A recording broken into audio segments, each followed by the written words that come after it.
ఓం శ్రీ మాత్రే నమః. భక్తి భాస్కర ఛానల్కు స్వాగతం. ఈ అష్టాదశ శక్తి పీఠాలు హిందూ పురాణాలలో అత్యంత పవిత్రమైన ప్రదేశాలుగా పరిగణించబడుతున్నాయి. సతీదేవి అనగా పార్వతీ శరీరంలోని భాగాలు పడిపోయిన ప్రదేశాలు శక్తి పీఠాలుగా మారాయని నమ్ముతారు. ఈ 18 పీఠాలలో ప్రతి ఒక్కటి వారి ప్రాంతీయ సాంప్రదాయాలకు ప్రత్యేకమైన వివిధ రూపాలలో అమ్మవారిని పూజిస్తారు. అవి భక్తులకు ప్రత్యేకమైన ఆధ్యాత్మిక అనుభవాలను అందిస్తాయి. శక్తి పీఠాల సంఖ్యకు సంబంధించి 18, 51, 52 నుండి 108 వరకు అంచనాలతో వివిధ గణాంకాలు ప్రచారంలో ఉన్నాయి. వీటిలో 18 ప్రధాన శక్తి పీఠాలను అష్టాదశ శక్తి పీఠాలు అంటారు. మన పురాణాల ప్రకారం సతీదేవి శరీరం 18 భాగాలుగా విభజించబడుతుంది. ఒక్కొక్కటి ఒక్కో ప్రదేశంలో పడిపోతుంది. వీటిని సమిష్టిగా అష్టాదశ శక్తిపీఠాలుగా పేర్కొంటారు. అష్టాదశ శక్తిపీఠాల విశిష్టత: దక్షుడు జరిపిన యాగంలో సతీదేవి తన భర్త అయిన శివుడు అవమానించబడడంతో ఆత్మహత్య చేసుకుంది. శివుడు సతీదేవి దేహాన్ని విశ్వమంతటా మోసుకెళ్లినప్పుడు విష్ణువు తన సుదర్శన చక్రాన్ని పట్టుకుని ఆమె శరీరాన్ని ముక్కముక్కలుగా చేశాడు. ఈ శరీర భాగాలు పడిపోయిన ప్రదేశాలే పవిత్ర శక్తిపీఠాలుగా మారాయని నమ్ముతారు. అదనంగా ఆదిశంకరాచార్యులు ఈ శక్తిపీఠాలను సందర్శించారని మరియు అక్కడ శ్రీచక్రాన్ని ప్రతిష్ఠించారని చెబుతారు. ప్రతి శక్తిపీఠంలో భైరవునితో పాటు దాక్షాయణి మాత కనిపిస్తుంది. ఈ సైట్లు కేవలం దేవాలయాల కంటే ఎక్కువ. అవి శక్తి ఆరాధన మరియు తాంత్రిక పద్ధతులకు ప్రసిద్ధి చెందిన కేంద్రాలు.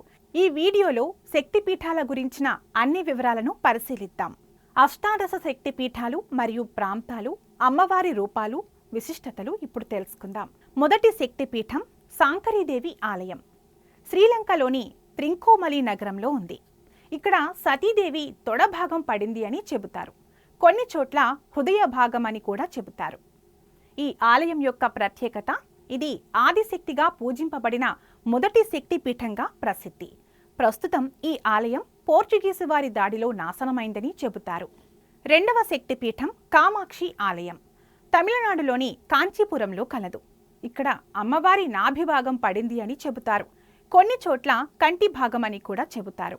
ఈ ఆలయం యొక్క ప్రత్యేకత: కంచి కామాక్షి ఆలయం శక్తిపీఠాలలో అత్యంత ముఖ్యమైనది. ఇక్కడ అమ్మవారు లోకాలను రక్షించే శక్తి స్వరూపిణిగా కొలువు తీరింది. మూడవ శక్తిపీఠం శృంఖల ఆలయం ప్రద్యుమ్న నగరం, పశ్చిమ బెంగాల్లో కలదు. ఇక్కడ అమ్మవారి ఉదర భాగం పడింది అని చెబుతారు. ఉదర భాగం అంటే కడుపు భాగం.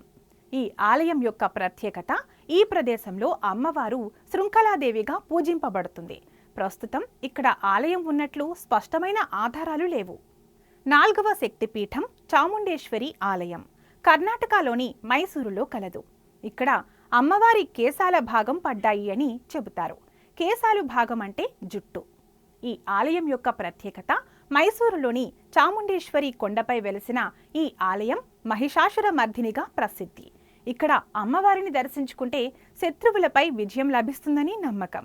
ఐదవ శక్తిపీఠం జోగులాంబాదేవి ఆలయం తెలంగాణలోని ఆలంపూరులో కలదు. ఇక్కడ అమ్మవారి దంతాల భాగం పడ్డాయి అని చెబుతారు. ఈ ఆలయం యొక్క ప్రత్యేకత: ఇది దక్షిణ భారతంలోని ముఖ్యమైన శక్తిపీఠాలలో ఒకటి. తుంగభద్ర నది ఒడ్డున ఉన్న ఈ ఆలయంలో జోగులాంబాదేవి భయంకరమైన రూపంలో ఉంటుంది. అయితే ఆ తల్లి భక్తులను కరుణిస్తుందని చెబుతారు. ఆరవ శక్తిపీఠం భ్రమరాంబికాదేవి ఆలయం ఆంధ్రప్రదేశ్లోని శ్రీశైలంలో కలదు. ఇక్కడ అమ్మవారి మెడభాగం పడింది అని చెబుతారు. ఈ ఆలయం యొక్క ప్రత్యేకత: ద్వాదశ జ్యోతిర్లింగాలలో ఒకటిగా, అష్టాదశ శక్తిపీఠాలలో ఒకటిగా శ్రీశైలం ప్రసిద్ధి చెందింది. ఇక్కడ శివుడు మల్లికార్జునుడిగా, అమ్మవారు భ్రమరాంబికాదేవిగా కొలువై ఉన్నారు. కీటకాలను నియంత్రించి ప్రజలకు మేలు చేస్తుందని నమ్మకం. ఏడవ శక్తిపీఠం మహాలక్ష్మీదేవి ఆలయం మహారాష్ట్రలోని కొల్హాపూర్లో కలదు. ఇక్కడ అమ్మవారి నేత్రాలు అంటే కళ్ళు పడ్డాయి అని చెబుతారు.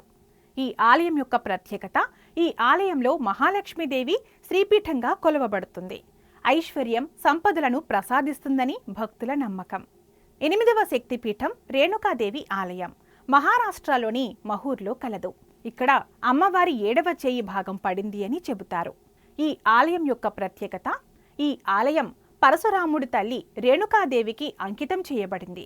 ఇక్కడ అమ్మవారు మూలపీఠంగా కొలువై ఉంది.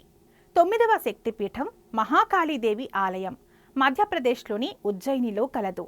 ఇక్కడ అమ్మవారి పై పెదవి భాగం పడింది అని చెబుతారు. ఈ ఆలయం యొక్క ప్రత్యేకత, ఇది పురాతన అవంతి నగరం. ఇక్కడ మహాకాళీదేవి ఉజ్జయిని పీఠంగా పూజింపబడుతుంది. 10వ శక్తిపీఠం పురుహూతికాదేవి ఆలయం ఆంధ్రప్రదేశ్లోని పిఠాపురంలో కలదు. ఇక్కడ అమ్మవారి వీపు భాగం పడింది అని చెబుతారు.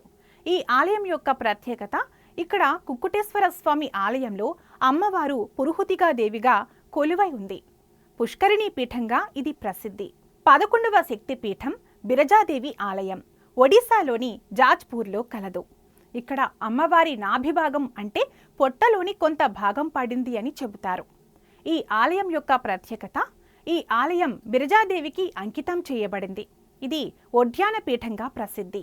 12వ శక్తిపీఠం మాణిక్యాంబాదేవి ఆలయం ఆంధ్రప్రదేశ్లోని ద్రాక్షారామంలో కలదు. ఇక్కడ అమ్మవారి ఎడమ చెంప భాగం పడింది అని చెబుతారు. ఈ ఆలయం యొక్క ప్రత్యేకత, పంచారామ క్షేత్రాలలో ఒకటైన ద్రాక్షారామంలో భీమేశ్వర స్వామి ఆలయంలో అమ్మవారు మాణిక్యాంబగా పూజింపబడుతుంది. ఇక్కడ అష్టాదశ శక్తిపీఠంగా మాణిక్యాంబ అమ్మవారికి ప్రత్యేక స్థానం ఉంది. 13వ శక్తిపీఠం కామాఖ్యాదేవి ఆలయం అస్సాంలోని గౌహతిలో కలదు.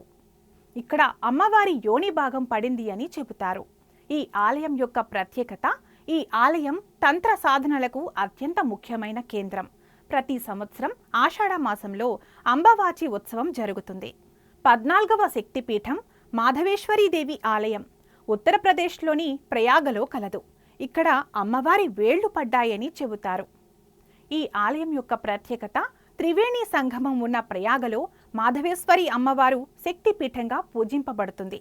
15వ శక్తిపీఠం జ్వాలాముఖీదేవి ఆలయం హిమాచల్ ప్రదేశ్లోని జ్వాలాముఖిలో కలదు. ఇక్కడ అమ్మవారి నాలుక కొన్ని చోట్ల శిరస్సు భాగం పడింది అని చెబుతారు. ఈ ఆలయం యొక్క ప్రత్యేకత, ఇక్కడ అమ్మవారు జ్వాలాముఖిగా నిరంతరం జ్వలించే అగ్ని రూపంలో దర్శనమిస్తుంది. ఇక్కడ దీపాలు వెలిగించడానికి నూనె లేదా ఒత్తులు అవసరం లేదు. సహజ సిద్ధంగా అగ్ని జ్వలిస్తుంది. 16వ శక్తిపీఠం సర్వమంగళదేవి ఆలయం బీహార్లోని గయలో కలదు. ఇక్కడ అమ్మవారి స్తనం అంటే వక్షోజాల భాగం పడింది అని చెబుతారు. ఈ ఆలయం యొక్క ప్రత్యేకత, పితృదేవతలకు పిండ ప్రదానం చేయడానికి ప్రసిద్ధి చెందిన గయలో మంగళగౌరి ఆలయంలో అమ్మవారు సర్వమంగళగా పూజింపబడుతుంది. 17వ శక్తిపీఠం విశాలాక్షిదేవి ఆలయం ఉత్తరప్రదేశ్లోని వారణాసిలో కలదు. ఇక్కడ అమ్మవారి చెవి పోగులు మరియు కొన్ని చోట్ల గొంతు భాగం పడింది అని చెబుతారు. ఈ ఆలయం యొక్క ప్రత్యేకత, కాశీలోని విశ్వనాథ ఆలయానికి సమీపంలో ఉన్న విశాలాక్షి ఆలయం జీవన్మరణ చక్రంతో ముడిపడి ఉంది. మోక్ష ప్రాప్తికి ఈ క్షేత్ర దర్శనం చాలా ముఖ్యమని నమ్ముతారు. 18వ శక్తిపీఠం శారదాదేవి ఆలయం కశ్మీర్లోని షార్దాలో కలదు. ఇక్కడ అమ్మవారి కుడి చెయ్యి భాగం పడింది అని చెబుతారు. ఈ ఆలయం యొక్క ప్రత్యేకత, పూర్వకాలంలో విద్యా కేంద్రంగా ప్రసిద్ధి చెందిన ఈ పీఠం సరస్వతీదేవికి అంకితం చేయబడింది. ప్రస్తుతం ఇది పాక్ ఆక్రమిత కశ్మీర్లో ఉంది. ఈ వీడియో మీకు నచ్చినట్లయితే లైక్ చేయండి, షేర్ చేయండి. ఇలాంటి మరిన్ని వీడియోల కోసం మా ఛానల్ను సబ్స్క్రైబ్ చేసుకోండి. అలాగే బెల్ ఐకాన్ను నొక్కండి. దీనివల్ల మేం చేసే ప్రతి వీడియో నోటిఫికేషన్ రూపంలో మీ వద్దకు చేరుతుంది. సర్వే జన సుఖినో భవంతు.